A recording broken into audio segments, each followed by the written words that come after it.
Every king needs an ally or sidekick, and England's King Henry II was no exception. He found his buddy in his Chancellor, Thomas Becket.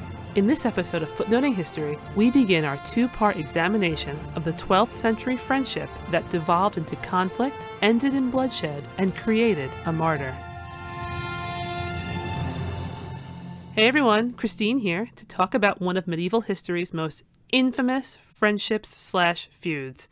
And in the spirit of full disclosure, this topic was the focus of my undergraduate thesis when I was a wee budding historian, so I'm always going to love talking about it. I love it so much that I split it into 2 episodes so we could cover it more in depth than one would allow. This episode, we are going to build the friends part up, and in the next one, we're going to watch everything crumble to the ground. It's a story that has been told in plays and films like Becket, in verse by T.S. Eliot, and in novels like my personal favorite adaptation of the story, Sharon K. Penman's Time and Chance. It involves royalty, religion, and 2 larger-than-life, but very much real, men. And it all began in the year 1154. In 1154, on December 19th to be exact, a coronation took place in England. That coronation officially marked the beginning of the reign of King Henry II and his wife, Queen Eleanor of Aquitaine. Henry was 21 years old, and he did not come to the throne easily. His maternal grandfather, that is to say his mother's father, had also been King of England, King Henry I. Henry I had 2 legitimate children, a son named William and a daughter named Matilda. Matilda would grow up to be our Henry's mother. William died before his father in 1120. During an ill-fated voyage on the White Ship, a story you might remember from my episode aptly titled King Henry I of England and the White Ship. I know, a little bit on the nose there. If you haven't heard it yet, but you have an interest in it, certainly do go to our archive or wherever you listen to podcasts and have a listen, but I digress. So, after William's death, King Henry I had only one legitimate child left, Matilda, and it was his hope that the realm would rally around her and make her queen when he died. Well, that didn't happen. When Henry I died in 1135, the crown did not pass to his daughter, but to his nephew, who became England's first, and to this date only, King Stephen. Matilda, though, was not one to give up, and only 2 years after Henry was born, in March of 1133, to Matilda and her second husband, Count Geoffrey of Anjou, he entered into a world where conflict was the order of the day. Henry grew up watching his mother fight for, but never retain, hold of the English crown. He also saw his father strengthen the family's hold on Normandy in what is now northwestern France, and Henry himself was invested as Duke of Normandy. From a young age, he was never out of politics.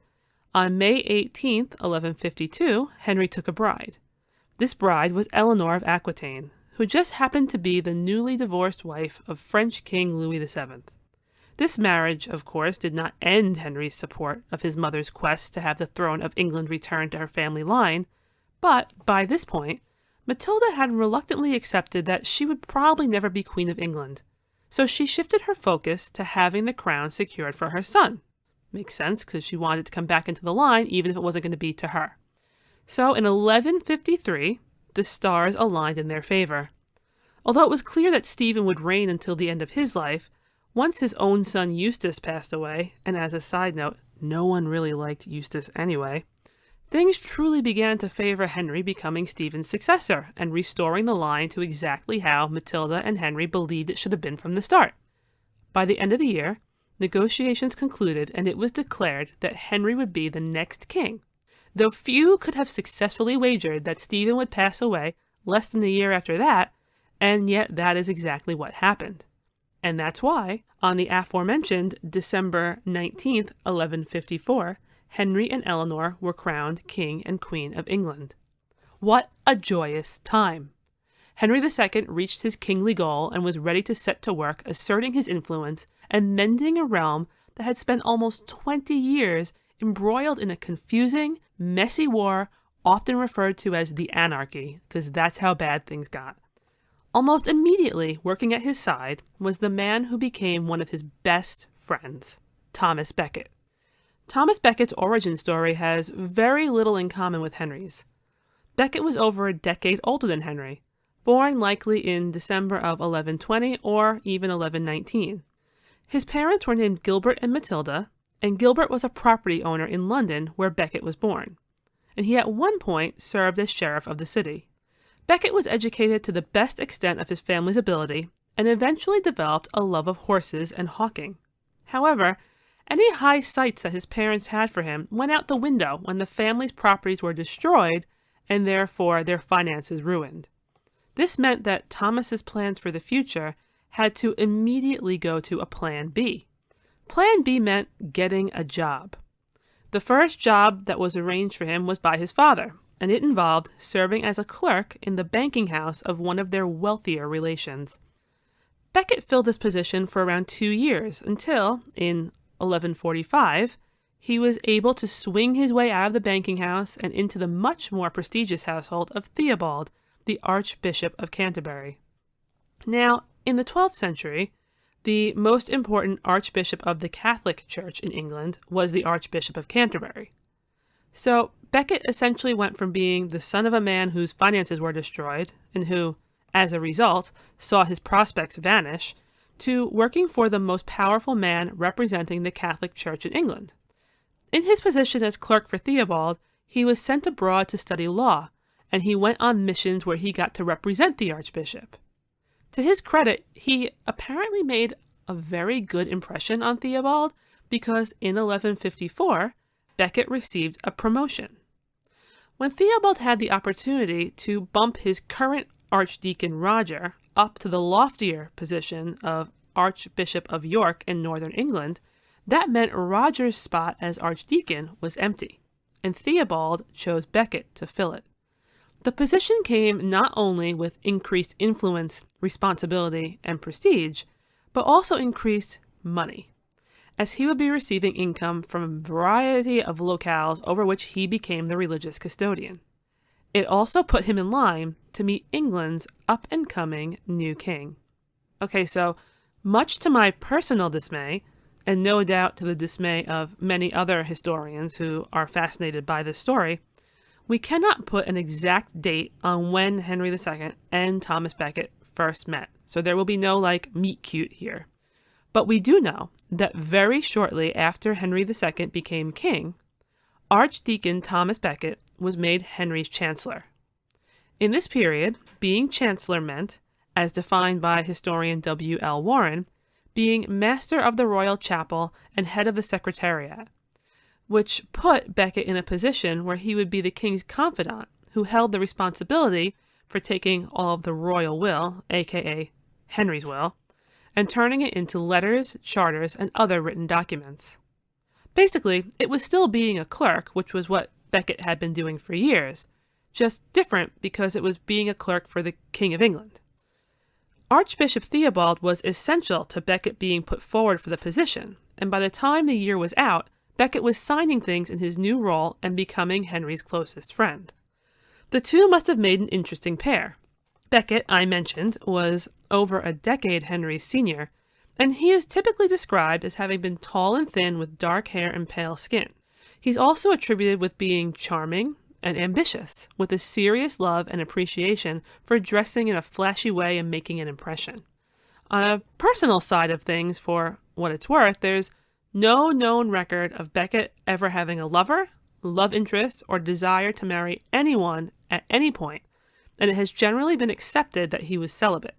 Henry was quite different, not just because of his lack of celibacy. He had many children with his wife and a few that were illegitimate. In contrast to Becket, he was of medium height and strong build with reddish hair. Henry was tireless, always on the move to take care of things and dragging his court with him. And while he displayed great moments of gentility and was considered quite approachable, no one would deny the fact that he had a famously strong temper. He was a big fan of hunting, hawking, and reading, and no doubt bonded with Becket over the hawking love, but he did not share Becket's penchant for being ostentatious.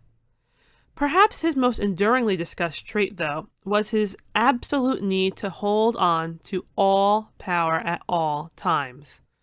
If thinking of Becket and Henry as friends makes you feel like you're listening to an episode about a medieval odd couple, you might not be too far off. Yet something about the pairing seemed to work. With Henry leading and Becket at his side, the two took to the task of revitalizing and reviving the country. Henry established his vision of order and control methodically, earning the description of cunning as a fox from those who were not fans of him. He dealt with the country's lengthy disintegration of justice, as well as his own family quarrels, and managed to bring barons who had been more or less allowed to run amok during the conflict back into line.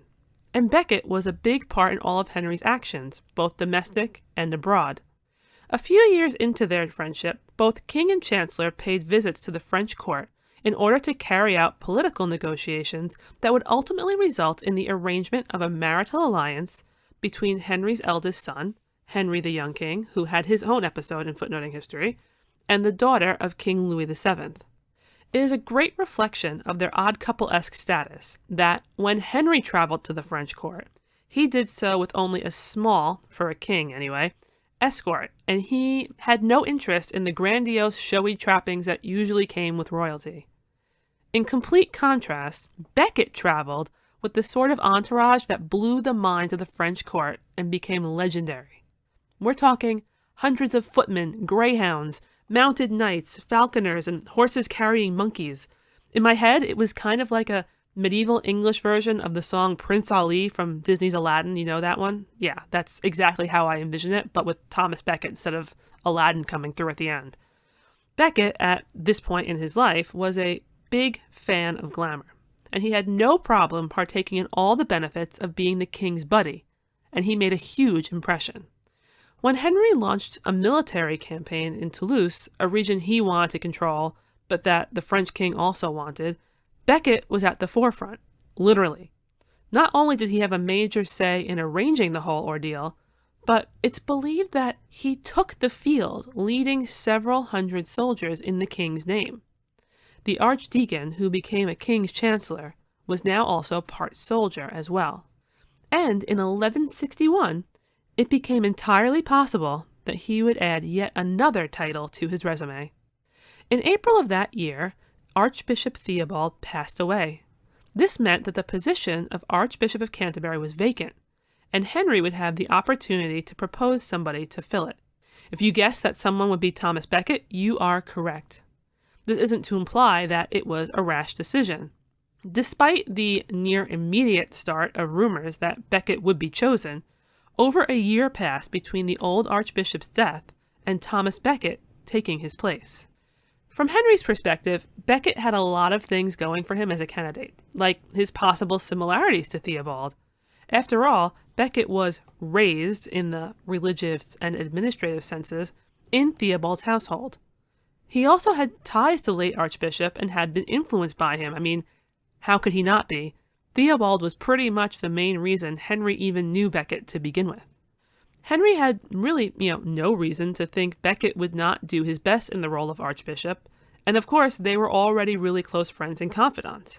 For Henry, having his chancellor also serve as archbishop would be an outward symbol of crown church unity, and who wouldn't want to have somebody they trust in a position to work with them on such an important political relationship? However, Becket was also hardly the only qualified candidate. There were numerous men already well entrenched in the church who could fill the spot, and the selection of Becket would break a really long tradition of choosing monks to become the Archbishop of Canterbury, and many of those other candidates really wanted to keep that line intact. It's believed that even at varying times, Henry and Becket each had concerns about what this appointment would mean for them in the long term. But ultimately, the decision was made, and Henry put forth Becket as his nominee for replacing Archbishop Theobald. Henry's will prevailed, and in May of 1162, Becket was elected to the highest position of the church in England. Once that was out of the way, Becket underwent a whirlwind 24 hours when on June 2nd, he was ordained a priest, and then on June 3rd, he climbed straight up the religious ladder and was consecrated as archbishop before a gathering of religious and Henry the Young King, who was representing his father, who was still on the European continent. In August, Becket's position was given the final approval it needed to be legitimate. He received word from the Pope that he was confirmed as Archbishop in the eyes of the wider Church. Achievement totally unlocked. Thomas Becket, super friend and Chancellor to the King of England, Henry II, was now also trusted to hold the position of Archbishop of Canterbury. If this was a superhero film, we would be like playing epic music because the team had officially formed. So what could possibly go wrong? As it turns out, almost everything. This wonderful duo did not last very long, because almost immediately after Thomas Becket received his confirmation from the Pope, he resigned from the role of Chancellor. How did Henry take that? Well, I guess you'll have to find out about the controversy that turned these two friends into enemies and ended up with only one man standing in our next episode, coming your way on March 23rd. This has been Footnoting History.